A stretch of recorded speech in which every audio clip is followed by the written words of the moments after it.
Broadcasting live from the Business Radio X studios in Atlanta, Georgia, it's time for CEO Exclusive, brought to you by Anona Enterprises. Good morning and welcome to CEO Exclusive, where we get emerging trends from CEOs and their most trusted advisors. I'm your host, Soyini Koch. And over the past few weeks and a few shows, we've been following this thread around the Amazonization of retail and how it's disrupting so many different parts of the supply chain and of business. And we're following that up today by talking with two retailers, people who are really on the front lines of dealing with this issue, Carrie Beth and Derek Chitwood of Peach State Pride. They founded this group of stores and a line of retail clothing. And I'm really interested to have them on the show to talk about, well, how does a retailer really confront these issues around staying in business and competing in this new online world? So welcome to the show. Thank you. Thank you for having us. Yeah, thank you so much. So tell us, I mean, certainly the Amazonization trend, we've talked about a lot on the show, but what are you seeing and what is it that you want the CEOs listening to our show to really think about? What is it that you think that they need to be thinking about? Yeah, absolutely. Well, I mean, first thing for us is retail isn't dead. You know, we're doing great, thankfully. We have the clothing brand Peach State Pride, and then we have 4 retail stores of our own. And the brand we wholesale to a little over 100 stores across the state. And so we feel like we really have a pulse, at least in our market, of how these small, mostly independent retailers are doing. And they're growing. I mean, we have stores who are opening new locations. I mean, it feels like every month. But it's more those small local shops. It's not your big box retailers. It's a unique experience in every small town and every mid-sized community. But yeah, I mean, it's working, it's growing. Mm-hmm. And Derek, you founded the company. And did you think about how you were going to deal with the online trend when you founded the company? And tell us about that story and how you've been able to grow in the midst of all of this disruption. Yeah, so when I started the company, I kind of stumbled into it. So I wasn't thinking, about these huge, down the line kind of things. I'm kind of a dreamer. I'm a visionary, and so. Long story. Well, let me just go into the story of Peach State Pride a little bit. So I graduated college and I was going to go to grad school at Clemson. I took a year off. I declared residency with my uncle in South Carolina, and I was going to basically had to be a resident for a year to get in-state tuition. So during that year, I was just kind of living with friends and working for a company that built playgrounds. And so I was building playgrounds in South Carolina, and I kept seeing this palm tree crescent moon. And I was like, man, that is so neat that South Carolina has this logo that's more abstract than a flag that unites their state. And so I came back to Georgia after a trip one time and was like, I want to create a logo for the state of Georgia, and didn't have a clothing line in mind. So I'm not thinking about, online retail or anything like that. I'm just thinking, man, I want to brand the state of Georgia with a logo. And so, just kind of dove in, started dreaming about that. And some friends came to me and said, you should make some T-shirts, make some hats. So I didn't have any background in clothing. I was a history major. I was going to be a history teacher and coach football. And so started making some T-shirts and hats, and some stores wanted to buy them. So just kind of stumbled into it. So, I wasn't thinking about those things, but it came at a time in 2009 that, that was becoming really big. So obviously, from the get-go, we understood that, online was going to be important. So we kind of dove in with that. But yeah. So one thing that and we had Onward Reserve on the show last year, which is kind of a similar story. Yeah. How are you creating an experience that has you be able to open a store, right? I for me, I'm not a big shopping person. And so for me to actually get my car, drive someplace, have to go try on the clothes and all that, I'm wondering, how do you create an experience that has people want to take the time and the energy to physically come to your store? Yeah, that's a great question. I think really it boils down to, we want to be a community store. So we want people to have such an experience that when they come in, their day is brightened. I remember a store I went in, I think it was maybe right after I graduated college, and it made such an impact on me. And I never knew that this is what I was going to do with my life by any means. But I remember I walked into the store and the music was just so, I mean, it was a good volume. It was just so happy. And the guy who came up and greeted me, it was just, I walked out of that store, and I don't know if I bought anything or not. Hopefully I did. But I walked You can always out, go back. Yeah. Well, I'm not sure if they're even still there. So maybe this is a terrible story, but I felt so great. It truly brightened my day. And so it's always been my goal for our stores to be like that. And I think that when we achieve that, it's a positive experience so that people want to come back. If they're buying a dress for a concert or they're buying a graduation gift for their grandson, they're going to come back and tell us about it. We had brunch with a lady yesterday, and she said, I get every high school graduate a gift card to your store. And this one kid, I gave it to him at church, and he told me he was going straight right after that to spend that. It's something that, it generates that excitement. And so I think that when we do it right, people, they do want to come in, and they, our newest store is in Virginia Highlands, which is a great neighborhood in Atlanta. And it's just the walkability. I mean, you see people coming in from their runs, they bring their dogs in. It feels like that true family store. And so I think that that's kind of the sweet spot. That's where the magic happens. So tease this out for us. So CEOs listening are like, okay, I think everybody is trying to create that experience, whether or not they're in a retail or consumer facing business. We have to create a good user experience, whether or not it's online or if we have a physical interaction with people, or if they come into a physical location, we want people to have that kind of experience.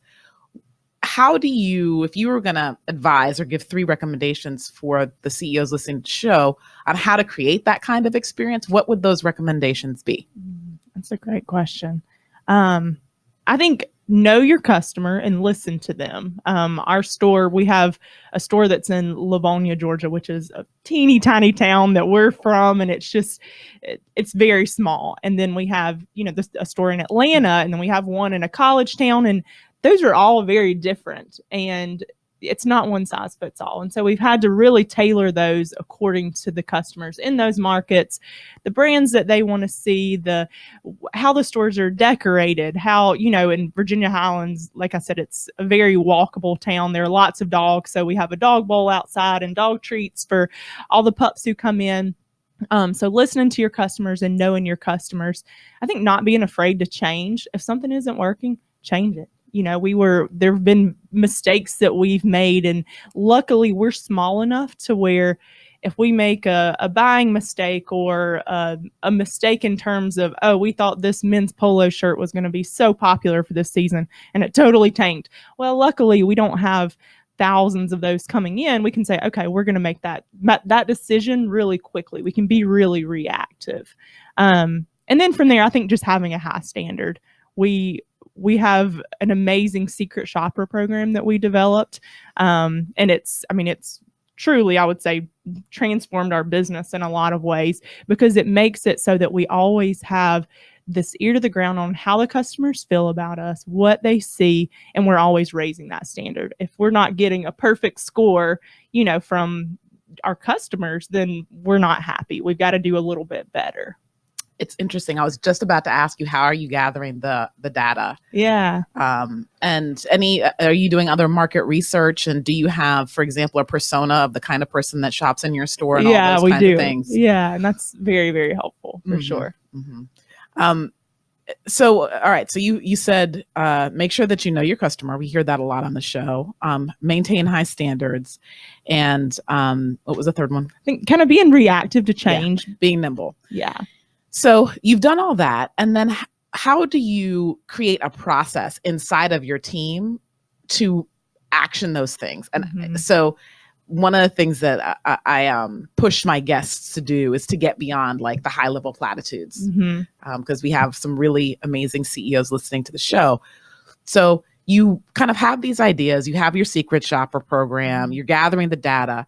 What do you do to make sure that those insights actually show up as a great experience for the customer in your store? Derek, you want to take that one? Well, I'm actually, since I'm kind of the dreamer, the visionary, I create these ideas, and Carrie Beth's more the structure and operations person. So she might be better at answering this, honestly. Yeah, and I think Derek sees the insight and he's like, let's make it happen. Just make it happen. But I think that we have amazing people who work for us. We've thankfully built a really great culture. And so it's a culture where we can say, okay, hey guys, I know we told you to do this last week, but I'm sorry, we were wrong. This is the way we need to do it now. And then we implement, we, use checklists galore. We use spreadsheets that are shared, and we kind of have developed those systems slowly but surely so that we can implement these changes and hold our employees accountable. We have most of our workforce is part-time, and a lot of those are college kids, high school kids, even, stay-at-home moms, whatever it may be. And so it's kind of a diverse group there, but lots of millennials. And so with that, there are, of course, that has its own challenges, but I think that just kind of being willing to communicate, this is what we're going to do now, and then holding people accountable is the biggest thing. Mm-hmm. So, it's interesting. What are you thinking that you're going to do with the rapid pace of change in the retail market? Have you given any thought to the evolution and how you're going to stay nimble in the face of all the changes that are happening in retail? What are your thoughts on that? Yeah, I think the first thing that comes to mind is that we are investing heavily in our online stores. So we have an online store for Peach State Pride and then one for Empire South. And they do well, they do fine, but our goal is that, we want them to just, the sky is truly the limit there. We're not limited by geography, where there should be no limit there. And so investing heavily in that, because we know that is coming, but also not investing so heavily in that we're not continuing to grow our brick and mortar. So it's kind of I think a split focus kind of sounds bad, but it truly is kind of, we're running these parallel paths and focusing on both of them and being nimble enough so that if we see, the direction is going this way, we're going to kind of put more resources on that. If the direction is going this way, we're going to put more resources on that, if that makes sense. Mm-hmm. And I think it's so important to stay engaged with your customer. And even though we're not making these huge changes every year, which we do, make changes within our stores every year. But you have to be constantly engaging your customer. So in some ways, like, that is a trend in of itself. So we're, having events, and, we were talking to a store up in Hartwell, Georgia recently, and they're a small store, and they've been in business for, since 1929 or something like that. But he's been in business for 40 something years. But the things that they do to stay engaged with their customer, this is an old business, that's still successful because they know their customer and they care about their customer, and they're engaging them on a, weekly, monthly, at least basis, so. Other than events, what are some of the other tools that you're using to keep your customers engaged? I think just other marketing, social media, of course, is huge for us. Doing giveaways, whether it's on Instagram or having sessions where we go in and try things on for our customers, kind of having that level of service so that they know, okay, if I see something on Instagram that I like, I can say, hey, I want this in a small, like, hold it for me, I'll come in this afternoon, kind of having that level of service so that it's easy, making things as easy as possible for our customers. And I think too, one thing we do within the store is, and it's simple, but you switch up your displays. Obviously everybody does that. One thing that I do is I'll find like something about, Virginia Highland, and I'll say, okay, this is a really neat story that, a historical, cultural thing about the Virginia Highland area. I'll go in and I'll like find some imagery, frame that, put it in the store. You have to keep your store interesting. People, when they come in, they want to look around. They're looking at, the clothing that you offer, the prices that you have, the customer service. They also want to be in an interesting environment. So we're always kind of trying to find ways to make our stores interesting. Yeah, one of the things you both mentioned yesterday is the restaurant analogy. That the retail experience is becoming much like the restaurant world, where people go to the restaurant for the atmosphere and not just for the food. Yeah, which I think is a great analogy. Awesome. Well, listeners, we're talking to the owners of Peach State Pride, Carrie, Beth, and Derek. So now I want to turn the conversation to kind of you and your leadership team and how you're growing the company. You mentioned the word culture, which is a big word here on CEO Exclusive. We talk about it a lot. So first of all, talk about yourself as a married couple, running this business. And obviously you even mentioned that you have very different roles and how those work together and how your employees kind of see you, and then how you're using that to build a culture that's having you grow so quickly. Yeah, absolutely. Well, as far as our culture goes, we are extremely, extremely proud of it and extremely protective. And we tell people when they come in, hey, we protect our culture at all costs. We hire slowly and we fire quickly if need be. And so that's something that we've kind of learned the hard way, and I think most young companies have. But I can't stress how important that is to us. And as far as working together, I kind of got tricked into this business, I think, by marrying Derek. But it's so much fun, and it's truly all that we know. I mean, Derek had started the company when we started dating, and when we got married, I decided to come on full time, and so we've never known married life as not working together, and it just somehow it works. When we go home every day, we take our dog for a long walk, and that's kind of our debrief time. How is your day? How's this going? I know we're having an issue with that. And so it's kind of a meeting where we just talk about our business. We've made a lot of major decisions on those walks, but it works for us. And I think we do have very different strengths, and honestly, I think we're really lucky, but certainly communication, just mutual respect. That's really important. Yeah. And, we're very different. That's for sure, as far as our strengths, but it's funny. We see things, we usually have come to similar conclusions about, something. So, I mean, it's not to say we don't disagree, but a lot of times we see things in a similar way. We both have a very high standard, so we're very critical. But it works. It's been really a special relationship, and I can't see us doing anything any other way. We spend almost every second of the day together.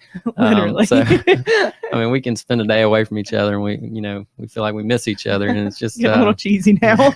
That's great. Yeah, We love cheese. Yeah. Cheese is good. Yeah, one of my favorite foods.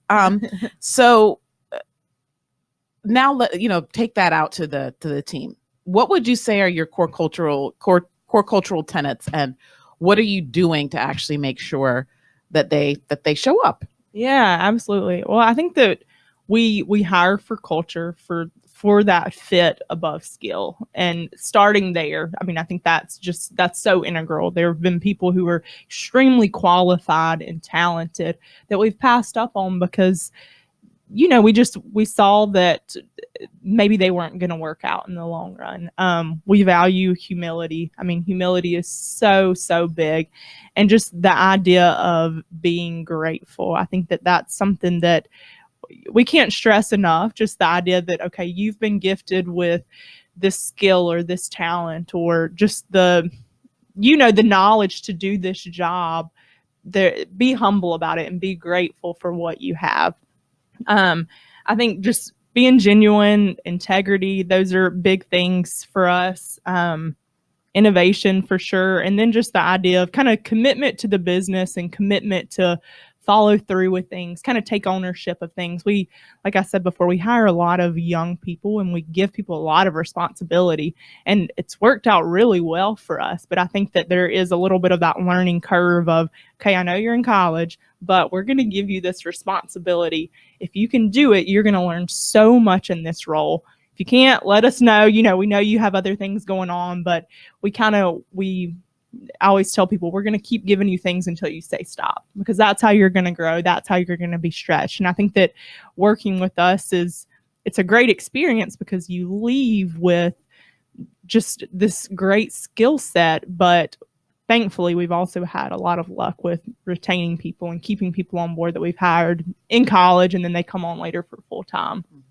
Go ahead, Derek. You were going to say something. I was just going to say something quick, but it didn't happen overnight for us, our culture. We had an idea of what we wanted to do from the very beginning, and Carrie Beth and I share similar values. And like she said, we love humility and those types of things. But we made some bad hires as well. So you learn from that, and then you realize, okay, we all have. We can't sacrifice in any way. It's not our worth culture it. is most important. So what do you do to maintain consistency? Mhm. The Virginia High store is different than the one in Watkinsville, but you have this, these core values, humility, etc. How do you maintain the consistency of the culture across the different locations? Yeah, I think that's a great question. To maintain that consistency, I think it starts with our store managers, just making sure that they are a great fit and making sure that, like I said, we hire slowly enough. We actually had a rough time staffing our Virginia Highland store. It's in the middle of Atlanta, and so you wouldn't think that, but I think because we're very picky, we've kind of stretched ourselves thin, sending teams from Athens, which is about an hour and 20 minutes away, sending teams from there and going ourselves to work the shifts in the Virginia Highland store rather than making hires that we felt like weren't a good fit. And so I think that when you hire the right way and kind of instill in people and train on the values, and then to evaluate those, make sure that those are a part of evaluations. Well, how are you doing with integrity? This is how we see you showing that you're doing a great job. Or you probably could work on your humility a little bit. You're doing great, but this is something that we see we want to challenge you in. So kind of coaching on those values we've seen makes a big difference. Mm-hmm. So you actually work the store? Yeah, we do. That must make a big difference in terms of instilling the culture. And we don't often. I mean, to be honest with you, we are more focused on the business and growing that. But especially when we open a store initially, we spend a lot of time there because we feel like that's important to start it off on the right step. And we're in and out of the stores. We're not there every day. Yeah. And that's how we built our business intentionally. But I think it is valuable to have us there. Mm-hmm. Great. And so as you think about scaling, are you thinking about adding stores? What do you anticipate, or what do you want to do? Or are you mainly thinking that you're going to grow your online presence?